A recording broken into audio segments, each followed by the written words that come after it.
Mike Radich here, and I'm now joined on the phone by UFC Hall of Famer Ken Shamrock. Ken, how are you? Good, brother. How you doing? I'm doing all right. Ken, in your last fight, you suffered a leg injury. How serious was that injury, and did it require, surgery, rehab, any of that stuff?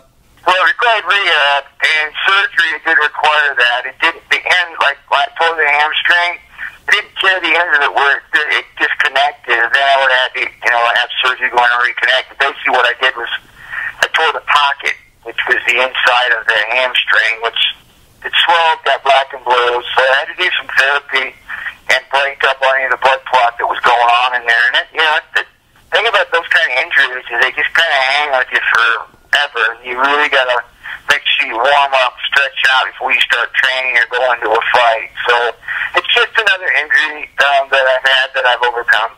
Are you 100% healthy now? I will never, ever be 100% healthy again. Okay, are you as healthy as you're going to be? Yes, I am. I feel good. Actually, right now I'm working with my 3 sons and my nephew and my son-in-law right now preparing for fights. So I'm still staying in the game and I'm still working out and helping my family. Ken, I've been hearing a lot about a fight with James Toney. Is this, going to be happening in the near future, or I've been hearing some rumors, but can you confirm? Yeah, that's the idea.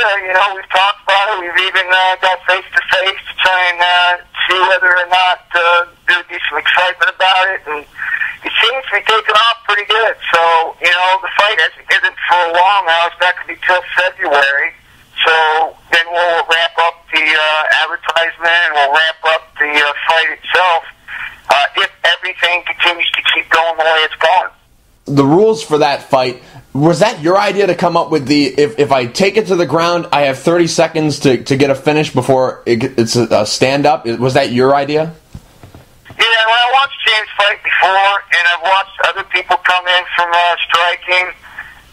The one thing I've noticed is that, and even in regular MMA, the one thing I've noticed, and I try to pay attention to the fans, is what they dislike most about MMA, because MMA is a great sport as it is already, or an event, whatever you want to call it. But how do you make it better? And that's kind of the thought process in my mind. So I started paying attention to what, the fans, most of them complain most about. And, the very first one is about, the bad judging. But, that happens with every sport. You're going to get, whenever you have somebody else judging your ability in a ring, they're going to see it one way or the other, and you may not see it the same. So that's something you'll never be able to change. That's just the way it is. That's human nature. But the second thing is people are always screaming, stand them up. So I thought, how do we make this better? Something that's already good, how do you make it better? And I thought to myself, maybe if we could figure out how to pick up the pace, make the fights faster, and give the opportunity to be able to finish the fights more often. And the thing I came up with was the shot clock, the 30-second shot clock, and I wasn't sure of the time. But as I'm rolling and thinking, the time on it, 30 seconds is a very long time for you to be able to move into position for a submission.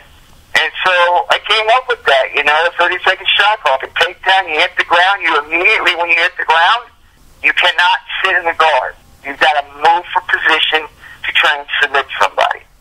So it does make the fight faster and the pace faster, but it also is going to push the athletes to be able to finish the fight and not look for a decision with ground and pound.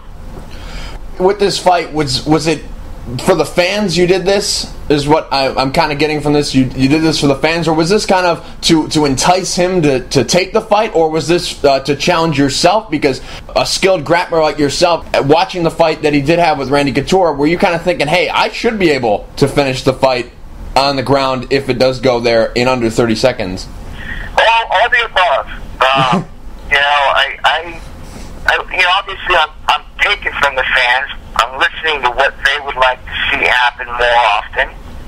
And I'm also, want to challenge myself. It's like it's been a while since I've been in the ring. And it pushes me to be able to shoot and take somebody down and do what I do best. So, it's all the above. I'm at a point now where I want to make the sport better. I want to be involved in it until the day that I pass. And, you know, I want to be, whether it's in fighting, which is coming to an end, or whether it's in just helping the different events and different promotions get better. Ken, I'm curious. There's a lot of haters out there, you know, through the internet and whatnot, that a lot of people say, you know, hey, you know, Ken, you should be retiring, you know, this and that. Has anyone ever said that actually to your face, whether it be a reporter or a fan or somebody saying, Ken, you should actually retire? No. I've had reporters ask me when I was going to retire, but no one said, hey, you should retire. And it's funny, too, because it seems like we have this standard that we set, and no matter what happens, people have to stick to that standard because we say so. And we're all just puppets following what people tell us to do. Me, I don't go by those rules. I go by what I want to do and what makes me feel good. And I think people should live their lives more like that. You know, do what you want to do. Don't tell people when it's your time or when you should do this or when you should do that. You know what? If you feel good and you're having a good time, live life to its fullest and enjoy yourself. I'm curious about what you think about how Dana White has told some of the fighters, like a Chuck Liddell, hey, you know, I think it's time for you to hang him up. What's your take on that? I say it's, you know, one, it's up to the fighter.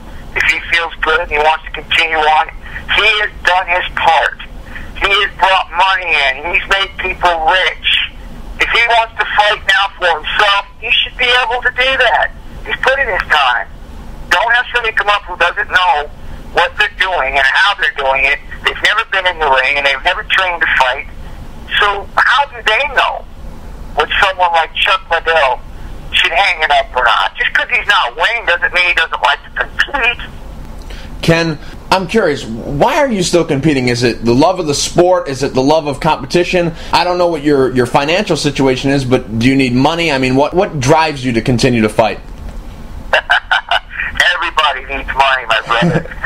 Listen, most people fail to realize when you make, let's say an athlete makes a lot of money and he retires at, you know, some guys probably retire at 30, 32, or some retire later on like myself or Randy, you know, in their 40s. But what I think is really curious is that people think that after that is all said and done, that they don't have to work anymore. They don't need to do this anymore. Listen, man, if you plan on living a long, healthy life and roll around with your grandkids and your great-grandkids, you have 40 or 50 more years to live. And that, my friend, is not cheap. So I say, yeah, I do it for the money, but I do it for the love of the sport. And I hate not doing anything. I've never been one to collect unemployment checks. I've never done that, and I never will. And I've always worked. So I will continue to do that until the day I can. Ken, you've done so much for the sport and so much in the sport. I mean, you've been in the UFC Hall of Fame, you coached on The Ultimate Fighter, you participated in the first Ultimate Fighter finale, you've won titles, you've had a lot of great fights.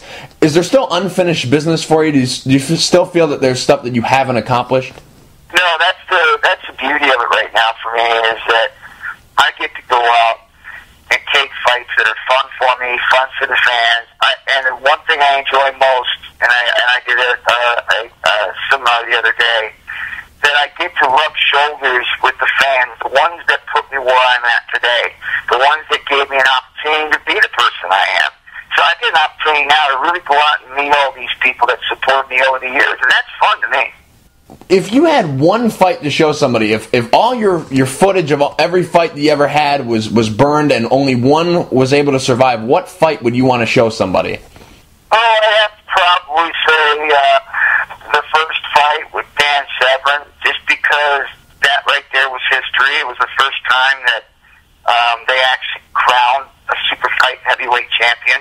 Any fighters out there that you would like to fight again, or maybe you never got the opportunity to fight? Is there anyone out there? I mean, Dan Severn, he's still fighting. I mean, could we see a third fight of that? Is that something you'd be interested in? Anybody out there? Well, I would have to say the actual ones that come up high on my list would have to be a Frank Shamrock, something that I've been trying to get to happen for quite some time, and not because I hate him or I dislike him, but because there's just some unsettled business there between us. And, it's something I'd like to have. And I have to say Horace Gracie. There's that rubber match, that one that where I've destroyed him one time and he beat me one time. And, that's really good. It's one I'd love to have a closure to. Yeah, I think that all those fights, I'd love to see. Any one of those fights I'd like to see. Ken, how long would you like to continue, and how long do you think you have to continue? Like 3 fights, 4 fights, more or less? How many fights do you think you got left in you? Listen, I've never, I've never been one to kind of predict or try and foresee a opportunity for retirement.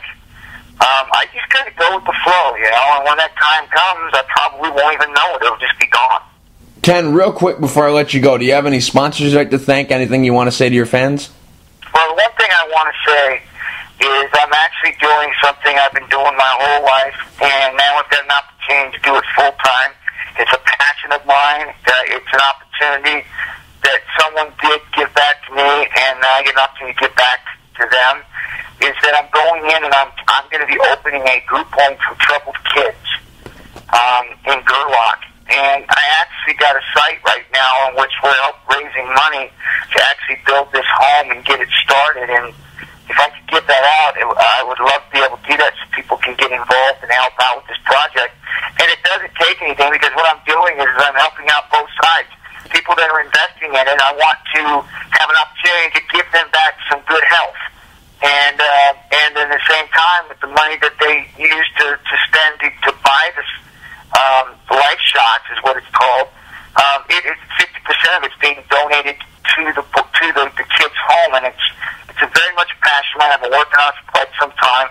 Something I've done my whole career, where I've gone to juvenile halls and prisons and different places that had kids, and I donated money and helped out their cause. And now I have an opportunity to do this full time. And it's called Life Shots.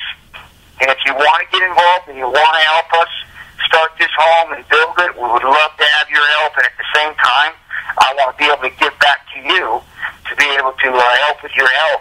It's called www.lifeshots.com/Ken Shamrock. And it's to help these kids. That money is going to go to build a home for 100 boys and 100 girls in Gerlach to be able to help these kids have a shot at life. So if you're interested, man, please give it a call and help out with whatever you can. But it's a passion of mine. I'm going to do it. It's going to happen. And I'd love to have whoever wants to get involved and help out. And also, let's identify with your health. Yeah, it sounds like a really worthy cause, my friend. It really does. And it's a passion. My father helped me when I was in a group home. I was one of those kids who turned my life around, and I had a shot to do what I'm doing today.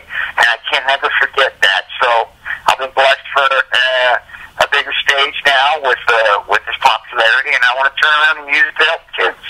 Anything else? Why we got the time for you to continue to plug away? No, just the Lions Den. I know we got some fights coming up in Arizona in March on St. Patty's Day. I actually give more information on my website, so people interested and want to go to that fight. I've got my 3 sons fighting in it, my nephew, and my son-in-law. So it should be a real Shamrock festival.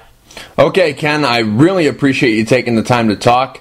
We'll have to do it again sometime. I just want to say thank you again for taking the time. I know you're a very busy man. All right, brother. Thank you.